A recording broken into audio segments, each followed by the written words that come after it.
नमस्कार दोस्तों, स्वागत है आपका नौकरी एंड जॉब अपडेट्स में। यदि आप चैनल को पहली बार विजिट कर रहे हैं, पहली बार देख रहे हैं, तो हमारा चैनल सब्सक्राइब ज़रूर करें, क्योंकि सब्सक्रिप्शन का फ़ायदा आपको होगा। आप हमारे चैनल से जुड़ जाएंगे और आपको नौकरी और जॉब की लेटेस्ट अपडेट्स हैं वो आसानी से मिलती रहेंगी। तो आगे बढ़ते हैं, बात करते हैं नोटिफिकेशन की। ग्रामीण डाक सेवक की भर्ती निकली हैं 2020 के लिए। ये 3 स्टेट के लिए हैं। मध्य प्रदेश के लिए हैं जिसमें 2834 वैकेंसीज़ हैं। हरियाणा के लिए हैं जिसमें 608 वैकेंसीज़ हैं। और उत्तराखंड के लिए है जिसमें 724 वैकेंसीज़ हैं। तो दोस्तों, मैं नोटिफिकेशन के मुख्य पॉइंट्स को आपको बता देता हूँ। ग्रामीण डाक सेवक की पोस्ट है, ये मध्य प्रदेश की मैं बात कर रहा हूँ। देखो, इसमें 3 जो प्रोफाइल दिए हुए हैं। पहला है ब्रांच पोस्ट मास्टर का, दूसरा है असिस्टेंट ब्रांच पोस्ट मास्टर का, और तीसरा है डाक सेवक का।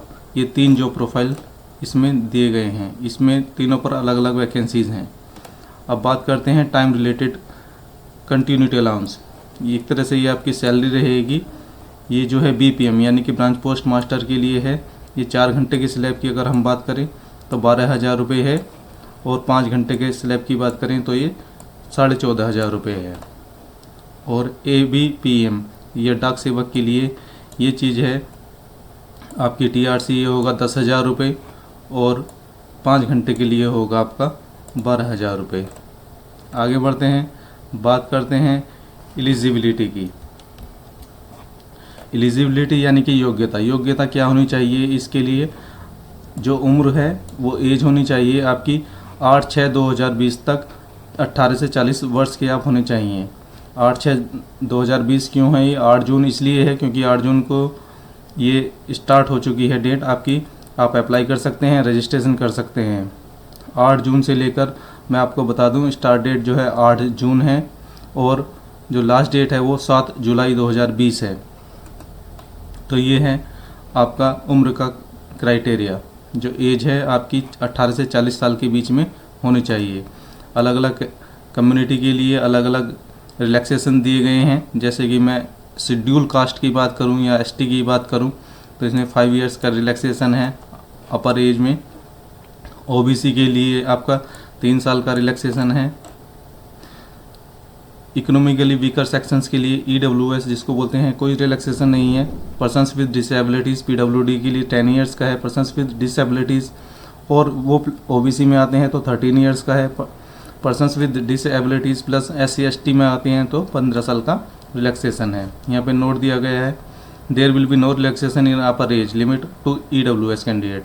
जैसे कि यहाँ पर बताया गया है पॉइंट नंबर 3 में, यहाँ पर कोई रिलैक्सेशन EWS के लिए नहीं है, यानी कि इकोनॉमिकली वीकर सेक्शंस के लिए कोई रिलैक्सेशन नहीं दिया गया है।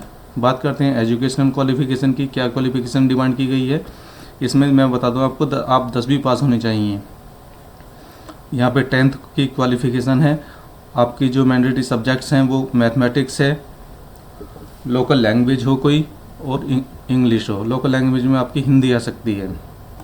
तो ये 3 सब्जेक्ट आपने 10वीं में स्टडी किए हुए हों, और वो स्कूल जो है आपका government of India, state governments या यूनियन टेरिटरीज या के वो जो बोर्ड ऑफ स्कूल एजुकेशन होते हैं उनसे अप्रूव्ड होना चाहिए, रिकॉग्नाइज्ड होना चाहिए।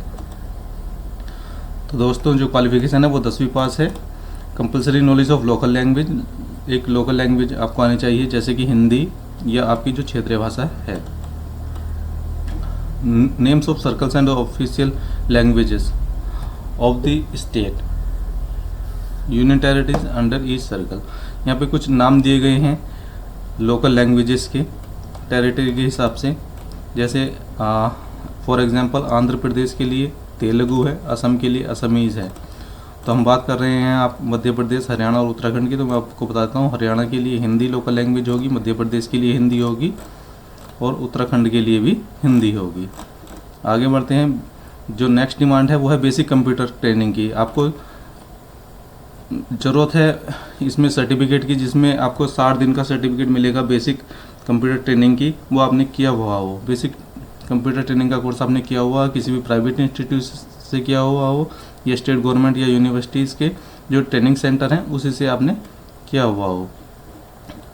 इसमें एक चीज़ और है, यदि आपने कोई सब्जेक्ट कंप्यूटर का स्टडी किया हुआ है 10वीं या 12वीं में, तो आपको उसमें बेसिक कंप्यूटर ट्रेनिंग कोर्स के सर्टिफिकेट की ज़रूरत नहीं है। आगे बढ़ते हैं, देखते हैं नॉलेज ऑफ साइकिलिंग। इसमें आपको साइकिल चलाना आना चाहिए। यदि आपको स्कूटर और मोटरसाइकिल आती है तब भी इसमें आपको कंसिडर किया जा सकता है। Adequate representation of SC ST OBC PWD and EWS। अब मैं आपको बता देता हूँ कि इसमें जो आपको EWS और इसके लिए क्या एडिकेट रिप्रेजेंटेशन है। ये अलग BPM ABPM और डाक सेवक की पोस्ट के लिए है। कैटेगरीज ऑफ डिसेबिलिटी, कौन कौन सी डिसेबिलिटी इसमें सूटेबल है। Low vision LV, deaf HH, hard of hearing, 1 arm 1 leg, leprosy cured, dwarfism acid attack victim, specific learning disabilities. ये आपको दिए गए हैं कि सूटेबल डिसेबिलिटी हो सकती हैं, लेकिन नीचे भी लिखा है कि multiple disabilities from amongst disability mention A to D, A से लेकर D तक जो डिसेबिलिटी हैं इसमें एक्सेप्ट डीफ एंड ब्लाइंडनेस के अलावा जो भी हैं वो सूटेबल हो सकती हैं। नेक्स्ट है production of SC ST OBC disability EWS section certificate. आपके पास जो है वो डिसेबिलिटी का सर्टिफिकेट होना चाहिए, वो आपको अटैच करना होगा। तो ये इसमें रिक्वायरमेंट्स हैं। अब मैं बात करता हूँ सिलेक्शन क्राइटेरिया की। सिलेक्शन क्राइटेरिया क्या रहेगा, इसमें सिलेक्शन क्राइटेरिया मेरे दोस्तों रहने वाला है मेरिट बेसिस पे। जी हाँ, मेरिट बेसिस क्या रहेगी, वो 10वीं के बेस पर रहेगी। 10वीं में आपने जो मार्क्स ऑब्टेन किए हैं उसी के हिसाब से आपको इसमें सिलेक्शन होगा, और डेसिमल के 4 पॉइंट तक उसको यदि आपके नंबर सेम है तो उसमें कंसिडर किया जाएगा, कंपेरिजन किया जाएगा। इसमें और भी कई तरीके हैं। यदि आपके लाइक सेम मार्क्स हैं किसी के, तो उसमें जो मेरिट ऑर्डर होगा वो डेट ऑफ बर्थ के हिसाब से भी हो सकता है। ST trans women, ST female, SC trans women इत्यादि इसके हिसाब से हो सकता है। आगे बढ़ते हैं, देखते हैं कि अप्लाई कैसे कर सकते हैं। दोस्तों, हाउ टू अप्लाई, ये सारा ऑनलाइन प्रक्रिया है। ऑनलाइन आप इसको अप्लाई कर सकते हैं। वेबसाइट दी गई है https:/indiapost.gov.in पर जाकर। ये वेबसाइट है apost.in/GDS ऑनलाइन। इस पर जाकर आप इसको ऑनलाइन रजिस्टर कर सकते हैं। मैं आपको दिखा देता हूँ कि ये किस तरह से दिखेगा। आपका इस तरह से ये दिखेगा। यहाँ पर 3 स्टेज हैं अप्लाई करने के। रजिस्ट्रेशन करना होगा पहले स्टेज में आपको, दूसरी में फीस आपको पेमेंट करनी होगी, तीसरी में आप ऑनलाइन अप्लाई कर सकते हैं। तो ये क्राइटेरिया है कि कैसे अप्लाई करना है। इसमें जब आप रजिस्ट्रेशन करेंगे फर्स्ट टाइम, तो name, father name, mobile number, date of birth, community, PH, ये सारे आपको सर्टिफिकेट भी आपको साथ में रखने हैं। ये 1 टाइम रजिस्ट्रेशन होगा, और मोबाइल नंबर की जो मैपिंग है वो मैंडेटरी है रजिस्ट्रेशन के लिए। फीस क्या है, OBC, OC और EWS मेल के लिए जो है वो 100 रुपये की फ़ीस है, और जो पेमेंट है वो एग्जेम्प्टेड है ये फीमेल के लिए, और जो ट्रांस वुमेन कैंडिडेट्स हैं उनके लिए, PW कैंडिडेट्स के लिए भी ये एग्जेम्प्टेड है, छूट दी गई है फीस में।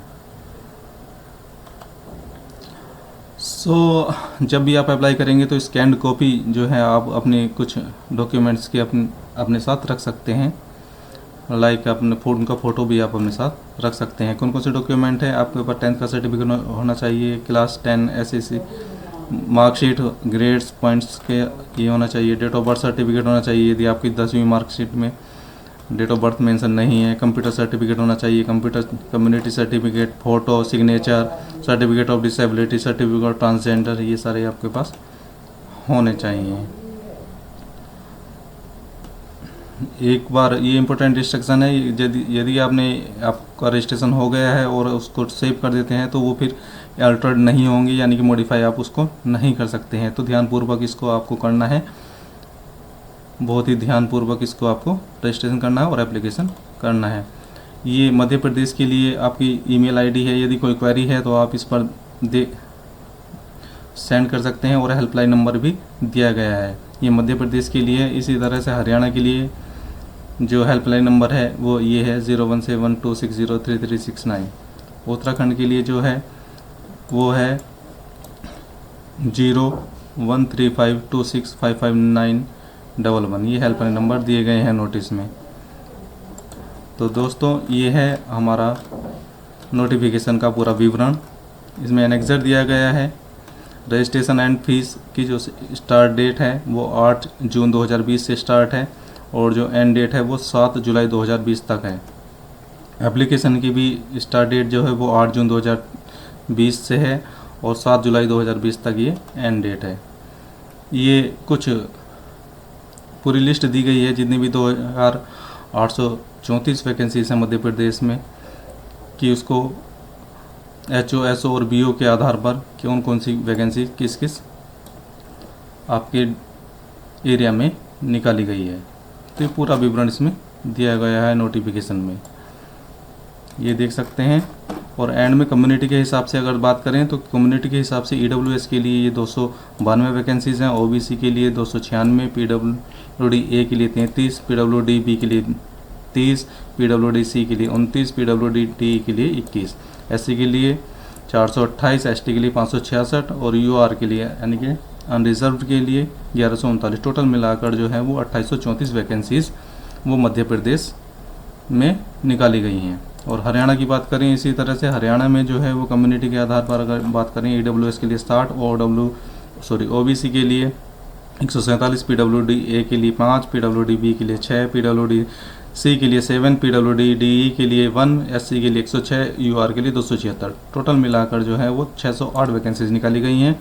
और बात करते हैं उत्तराखंड की। उत्तराखंड में जो है कम्युनिटी के आधार पर क्या वैकेंसीज़ हैं। EWS के लिए 38, OBC के लिए 96, PWD A के लिए 2, PWD B के लिए 9, PWD C के लिए 7, SC के लिए 134, ST के लिए 27 और UR के लिए 411। टोटल 724 वैकेंसीज़ जो हैं वो उत्तराखंड के लिए हैं। तो दोस्तों आशा करता हूँ आपको वीडियो पसंद आया है। लाइक और शेयर ज़रूर करें वीडियो को और चैनल को सब्सक्राइब करना ना भूलें। नौकरी एंड जॉब अपडेट्स को देखने के लिए धन्यवाद।